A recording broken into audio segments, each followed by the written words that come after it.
তো যারা আমার খামারি রয়েছেন বা বিভিন্ন জায়গা থেকে পাখি সংগ্রহ করেছেন, দেখা যায় যে আপনারা বর্জ্যটা ফেলতে, যারা প্রফেশনালি খামারি, দেখা যায় যে আপনারা যে বর্জ্যটা ফেলবেন, ওই বর্জ্যটা ফেলার কারণে কিন্তু অন্যজনের ক্ষয়ক্ষতি হয়, দেখা যায় দুর্গন্ধ ছড়ায়।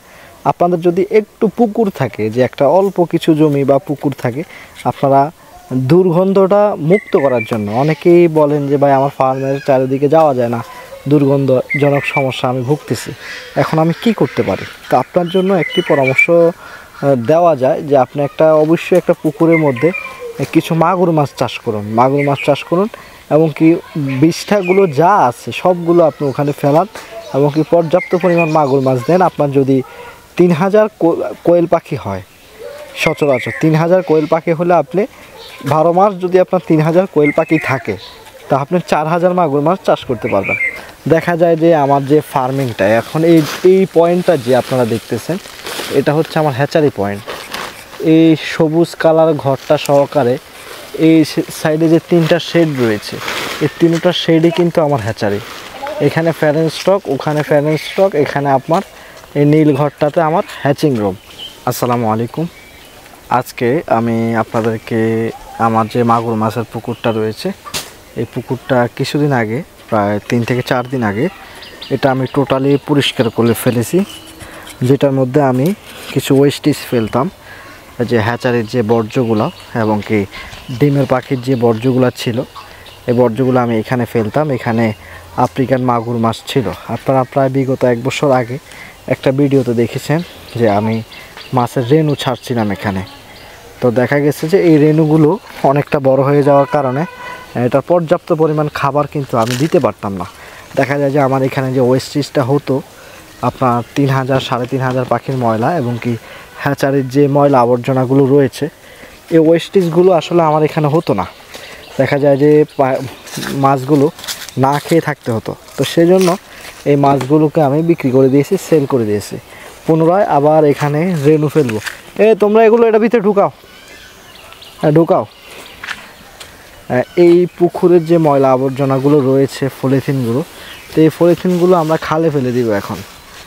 দেখা যায় যে এই পলিথিনগুলোর মধ্যে মাছে কিন্তু চলাচল করতে এবং কি শ্বাস প্রশ্বাস নিতে সমস্যা হয়। দেখা যায় যে গলার মধ্যে পেঁচিয়ে মাছ মারা যায়, এবং কি পলিথিনটা আসলে অনেকটা ক্ষতিকর। দেখা যায় যে আমার যে ফার্মিংটা এখন এই পয়েন্টটা যে আপনারা দেখতেছেন, এটা হচ্ছে আমার হ্যাচারি পয়েন্ট। এই সবুজ কালার ঘরটা সহকারে এই সাইডে যে 3টা শেড রয়েছে, এই 3টা শেডই কিন্তু আমার হ্যাচারি। এখানে ফ্যারেন স্টক, ওখানে ফ্যারেন স্টক, এখানে আপনার এই নীল ঘরটাতে আমার হ্যাচিং রুম। তো দেখা গেছে যে এইগুলোর যে ময়লা আবর্জনাগুলো সবগুলো কিন্তু এই পুকুরটাতে আসে। দেখা যায় যে সাথে পলিথিনগুলো আমরা সচরাচর পালাই না, এগুলো নিচে নিজে চলে আসে। তো সেজন্য যেহেতু আবার পুনরায় এই পুকুরটার মধ্যে মাছ ফেলবো, প্রায় 12% এই পুকুরটা, তো এটার মধ্যে যখন আমরা মাছ ফেলবো তাহলে দেখা যায় যে পুরো ক্লিন করে চারিদিকে চুন মেরে দেব। তো আমরা টোটালি কতটুকু মাছ এখান থেকে পেয়েছিলাম আপনাদেরকে কিছু ধারণা দিই। আমি কিন্তু 2বারে মাছ বিক্রি করেছি এখান থেকে, 2বারে। দেখা গেছে যে প্রথম যখন মাছ বিক্রি করি তখন বিক্রি করতে পেরেছি 18,000 টাকার মাছ। এরপরে এখন যে পুনরায় মাছ বিক্রি করলাম, পুনরায় একবার সেচে তখন বিক্রি করতে পেরেছি 22,000 টাকা। তো এভাবেই মাছগুলো বিক্রি হয়েছে প্রায় 40,000 টাকার মতো। তো যারা আমার খামারি রয়েছেন বা বিভিন্ন জায়গা থেকে পাখি সংগ্রহ করেছেন, দেখা যায় যে আপনারা বর্জ্যটা ফেলতে, যারা প্রফেশনালি খামারি, দেখা যায় যে আপনারা যে বর্জ্যটা ফেলবেন, ওই বর্জ্যটা ফেলার কারণে কিন্তু অন্যজনের ক্ষয়ক্ষতি হয়, দেখা যায় দুর্গন্ধ ছড়ায়। আপনাদের যদি একটু পুকুর থাকে, যে একটা অল্প কিছু জমি বা পুকুর থাকে, আপনারা দুর্গন্ধটা মুক্ত করার জন্য, অনেকেই বলেন যে ভাই আমার ফার্মের চারিদিকে যাওয়া যায় না, দুর্গন্ধজনক সমস্যা আমি ভুগতেছি, এখন আমি কি করতে পারি? তো আপনার জন্য একটি পরামর্শ দেওয়া যায় যে আপনি অবশ্যই একটা পুকুরের মধ্যে কিছু মাগুর মাছ চাষ করুন, মাগুর মাছ চাষ করুন, এবং কি বিষ্ঠাগুলো যা আছে সবগুলো আপনি ওখানে ফেলান, এবং কি পর্যাপ্ত পরিমাণ মাগুর মাছ দেন। আপনার যদি 3000 কোয়েল পাখি হয়, সচরাচর 3000 কোয়েল পাখি হলে আপনি 12 মাস যদি আপনার 3000 কোয়েল পাখি থাকে, তা আপনি 4000 মাগুর মাছ চাষ করতে পারবেন। 4000 মাগুর মাছ দিয়ে দেখা যায় যে একটা বছর পরে আপনার 50 থেকে 60,000 টাকা ওখান থেকেই আসতে পারে। এটা আসবেই। এটা আমি যে মাগুর মাছটা বিক্রি করছিলাম, সেল করেছিলাম, এই মাগুর মাছটা ছিল আপনার 80 টাকা কেজি করে বিক্রি করছি। এখন বাজারটা খুবই কম। দেখা যায় যে আমি এর আগে যে 17,000 টাকার যে মাগুর মাছটা বিক্রি করছি এর আগের লটে, দেখা যায় যে ওই মাগুর মাছটা ছিল 120 টাকা করে পাইছি। দেখা যায় যে 40 টাকা করে কম বর্তমানে এখন আমাকে সেল করতে হয়েছে। তো এটা কিন্তু কম রেট। আপনি যখন হাই রেট পাবেন তখনটা কিন্তু আপনার জন্য সবচেয়ে সুবিধা হবে। সেজন্য আপনারা অনেকে বর্জ্য নিয়ে খুব চিন্তিত। তো এই চিন্তিত না হয়ে আপনারা অবশ্যই মাগুর মাছ চাষ করতে পারেন। অবশ্যই দেখে শুনে আফ্রিকান মাগুরটা কিনবেন। আর যদি আপনারা আফ্রিকান মাগুরটা না পান তাহলে কিন্তু আপনারা কাঙ্ক্ষিত পর্যায়ে আর যেতে পারবেন না।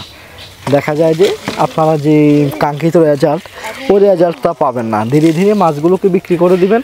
দেখা যায় যে বছর শেষে একটা অ্যামাউন্ট কিন্তু জমা হবে আপনার, এবং কি আপনি দুর্গন্ধ থেকে এবং কি আপনার ফার্মের পরিবেশ রক্ষা থেকে আপনি খুবই সহজে রক্ষা করতে পারবেন দুর্গন্ধের হাত থেকে।